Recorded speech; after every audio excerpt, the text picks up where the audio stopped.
Good morning all of you. आज लखेरा और अंतिल, सुमित अंतिल दोनों का जैसे ही बार बार चैनलों द्वारा, वैश्विक एजेंसियों द्वारा पैरा ओलंपिक टोक्यो 2020 में जो प्रदर्शन दिखाया जा रहा है, हमने पहले भी कहा था कि हरियाणा को सभी देश के उद्योगपतियों, केंद्र सरकार और राज्य सरकार द्वारा अकेले बात गोल्ड की नहीं है। हरियाणा के सुमित ने देश का नाम रोशन किया, गोल्ड मेडल झटका, उसके साथ साथ विश्व का रिकॉर्ड भी नया कीर्तिमान बनाया है, नया रिकॉर्ड खड़ा किया है जो अभी तक इतना किसी द्वारा, पैरा ओलंपियन द्वारा आज तक इतना जो जेवलिन थ्रो नहीं किया गया। तो मैं पहले बता रहा हूँ कि अगले कॉमनवेल्थ, एशियन गेम्स और ओलंपिक में आज माने या कल माने, सभी भारतवासियों से मैं निवेदन कर रहा हूँ, प्रार्थना कर रहा हूँ कि हरियाणा राज्य इस चीज़ में हब बनकर उभरा है। चाहे स्पोर्ट्स यूनिवर्सिटीज़ की बात हो, खेल नर्सरियों की बात हो, स्पोर्ट्स नर्सरीज की बात हो, और मैं मानता हूँ कि हरियाणा के जिम्मे लगा देना चाहिए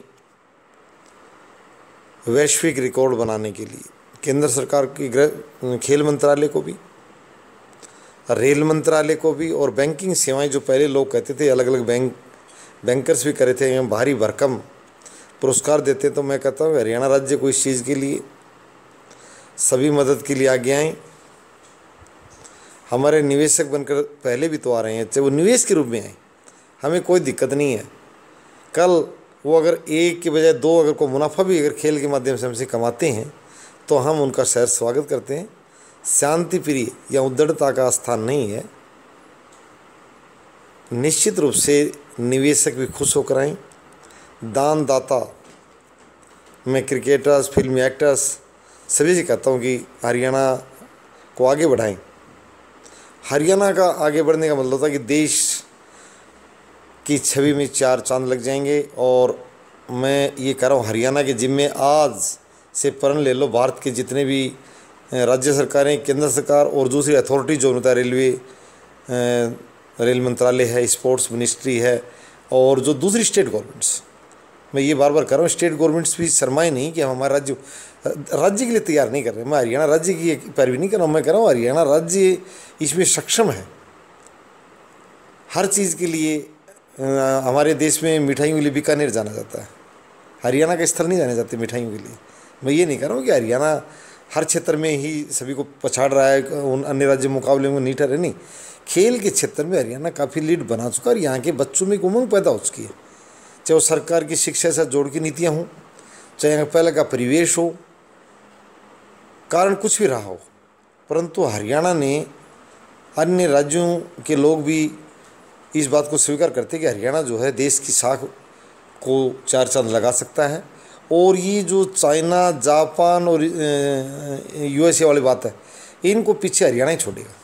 मैं देशवासियों को आश्वस्त करता हूँ कि हरियाणा को इस चीज़ का अवसर दें, ये हरियाणा की जिम्मे लगाएं खेल के क्षेत्र में प्रतिष्ठा प्राप्त करने का। देश के लिए, देश की छवि सबसे पहले बढ़ानी जरूरी है, ताकि हमारा जो देश है वो विदेशी प्लेयरों की यहाँ आने का केंद्र बने। अभी हम बाहर से कोच ला रहे ज़्यादातर, कोई बात नहीं, कुछ समय के लिए किसी से ज्ञान प्राप्त करने में हमें कोई आपत्ति नहीं है। अगर हमारे प्लेयर्स को अगर जर्मनी के कोच महोदय भी अगर अच्छी चीज़ सिखाई तो हम उनका स्वागत करते हैं। मैंने पहले कह दिया, हरियाणा सभी का स्वागत करता, सभी भाषी लोगों का, और सभी यदि कोई भी देश, प्रदेश, विदेश का नागरिक भी अगर यहाँ स्थापित करके कोई संस्था और काम करना चाहे तो उन सभी का स्वागत है। ऐसी कोई बात नहीं, हम अलगाव नहीं रखते, हम लगाव रखते हैं। और एक प्रकार से जो हमारा कार्यक्रम चल रहा है खेल के क्षेत्र में, मैं खुद खिलाड़ियों को मेरी तरफ साधुवाद देता हूँ।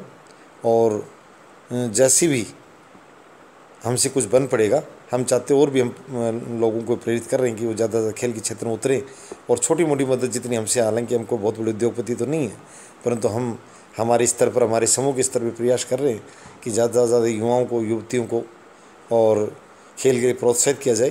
कहते हैं कि ललक और लगन इतना हौसला पैदा कर देती है कि आदमी शिखर पर पहुंच ही जाता है। तो आज मैं पुनः देशवासियों से निवेदन कर रहा हूं कि हरियाणा को इस क्षेत्र की, हरियाणा की जिम्मे लगाई जाए, हरियाणा सरकार, हरियाणा के समाज की जिम्मे लगाई जाए कि आप खेल के क्षेत्र में जो युवा आना चाहते हैं, करना चाहते हैं, उनको भरपूर सुविधाएं और उनको सम्मान दिया जाए और उनको प्रोत्साहित किया जाए ताकि वो ज़्यादा से ज़्यादा मेडल्स झटक सकें और भारत की पहचान एक खेल के क्षेत्र में विशेष रूप से बन सके। कहते हैं कि आजकल जो खेल का जो प्रदर्शन है उससे भी किसी भी राष्ट्र की तरक्की को आंका जा रहा है। लोग कहते हैं कि जैसे 3 बड़ी अर्थव्यवस्थाएं हैं, अमेरिका, चीन और जापान, और हम चौथी पाँचवीं की जो दौड़ में चल रहे हैं, तो आजकल ज़रूरी है कि हम अर्थव्यवस्था के साथ साथ खेल के क्षेत्र में छलांग लगाएं और विश्व में एक स्तर का विश्व में रैंक हमारी जो प्रथम बनी रहे। और इसके लिए हरियाणा को रोल मॉडल स्टेट माने दूसरे स्टेट्स और सहयोग भी करें, समन्वय भी करें। अगर दूसरे स्टेट भी अगर स्पोर्ट्स को इस तरह अगर इनिशिएट करना चाहते हैं तो अच्छी बात है, हरियाणा से वो सीख ले सकते हैं। हरियाणा सरकार की नीतियों का वहाँ के खेल सचिव, खेल निदेशक, इस तरह के जो अधिकारी वो पढ़ सकते हैं कि उनकी और यहाँ की नीतियों में कितना अंतर है, क्या सुविधाएं सरकार द्वारा प्रदत्त है जिससे खेल के क्षेत्र में इतनी उछाल हरियाणा खिलाड़ी दिखा रहे हैं। दूसरे राज्यों को भी मैंने पहले भी कहा था, जब हरियाणा को रोल मॉडल स्टेट के रूप में बताया गया कि भाई उत्तर प्रदेश हरियाणा से 8 गुना आबादी में और राजस्थान 8 गुना क्षेत्रफल में, वो दोनों हमसे क्षेत्रफल आबादी के मामले में, और महाराष्ट्र करीब इकोनॉमी वाले 8 गुना नहीं तो भी 8 गुना से ज़्यादा कम भी नहीं है, काफ़ी उसकी GDP जो हमसे मजबूत है। मैं ये कहूँगा करीब 3 टाइम्स। हालांकि वो आबादी और क्षेत्र की दृष्टि से वो बड़ा राज्य है, परंतु उसकी इकोनॉमी हमसे GDP जो है वो करीब 2 to 3 टाइम्स, ज़्यादा बड़ी तो नहीं है। इस टाइप से यानी हमसे ज़्यादा प्रॉस्पर स्टेट है इकोनॉमिक मामले में। तो ये राज्य हरियाणा के साथ तालमेल करें और हरियाणा सरकार से और यहाँ की खेल निदेशालय से, खेल सचिव से और खिलाड़ियों से मैं ये भी कहूँगा, खिलाड़ी जो भी जीत कर आ रहे हैं पैरालंपियन या दूसरे क्षेत्रों से, वो खेल को प्रोत्साहित करें। हमारे पहले भी जो पुराने कोच थे, हिंद केसरी लीलाराम जी जैसे, उन्होंने कुश्ती को प्रोत्साहित किया अपने क्षेत्र में, अपने ज़िले में, अपने प्रदेश में, या जहाँ जो भी उनके नियर बाई क्षेत्र थे, चाहे वो अन्य प्रदेशों के लोग हों, यानी देश में उन्होंने अपने खेल को बढ़ावा दिया अपने जिस क्षेत्र में काम कर रहे थे। मास्टर चंदगीराम जी, ये पुरानी हस्तियां हैं, खेल हस्तियां हरियाणा की, जो काफ़ी उत्कृष्ट प्रदर्शन उन्होंने किया था कुश्ती के क्षेत्र में। तो मैं यही बताऊंगा कि जितने भी खिलाड़ी आए वो खेल को प्रोत्साहित करें, खिलाड़ियों की मदद करें, अपने जूनियर खिलाड़ियों को उनकी आर्थिक मदद भी करें, क्योंकि इनके पास अभी आप देख नीरज चोपड़ा जैसे लोगों को 7-7 करोड़ रुपये राज्य सरकार ने पुरस्कृत किया है। तो मैं नीरज चोपड़ा और सुमित अंतिल विशेष रूप से जो गोल्ड मेडलिस्ट, दोनों से कहूँगा कि वो हरियाणा के युवा खिलाड़ियों को विशेष रूप से अपनी तरफ से आगे बढ़कर जेवलिन के क्षेत्र में एक नई, अभी तक हम कुश्ती, कबड्डी और बॉक्सिंग 3 में हरियाणा अपनी छाप छोड़ चुका था, परंतु जेवलिन थ्रो में हमने देख लिया कि हरियाणा जो है वैश्विक पहचान रखता है। मैं ये खास बात बताना चाहता हूँ। और आज अंतिल ने तो सारा उस चीज़ के लिए एक अलग से मेडल के साथ साथ गोल्ड के साथ वैश्विक रिकॉर्ड भी स्थापित किया है, उसके लिए अलग से, और अंतिल को अलग से मैं साधुवाद और देना चाहूँगा और भविष्य में शुभकामनाएं प्रेषित कर रहा हूँ।